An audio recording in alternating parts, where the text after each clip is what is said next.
أعوذ بالله من الشيطان الرجيم. بسم الله الرحمن الرحيم. إن هذا القرآن يهدي للتي هي أقوم ويبشر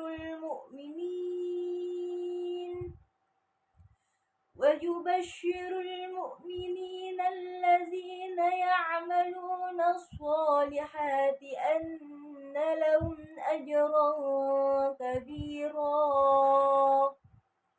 وأن الذين لا يؤمنون بالآخرة أعتدنا لهم عذابا أليما.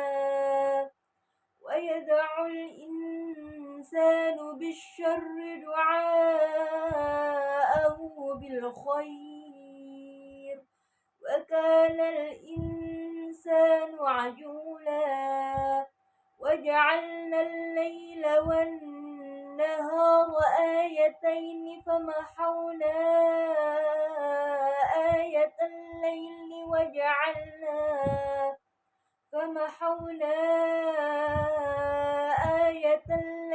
وجعلنا آية النهار مبصرة لتبتغوا فضلا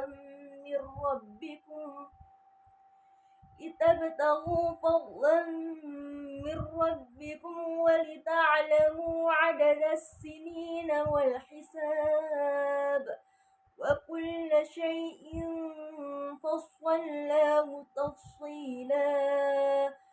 وكل إنسان ألزمناه طائره في عنقه، ونخرج له يوم القيامة كتابا يلقاه منشورا.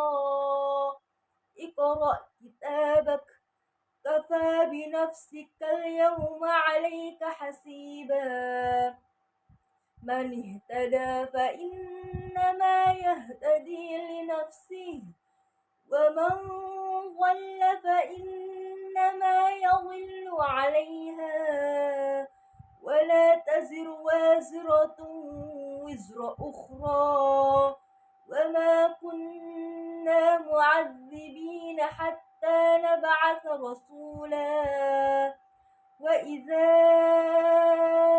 أردنا أن نهلك قرية أمرنا مترفيها ففسقوا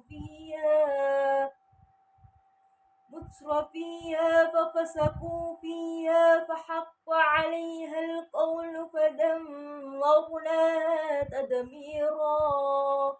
وكم أهلكنا من القرون من بعد نوح، وكفى بربك بذنوب عباده خبيرا بصيرا.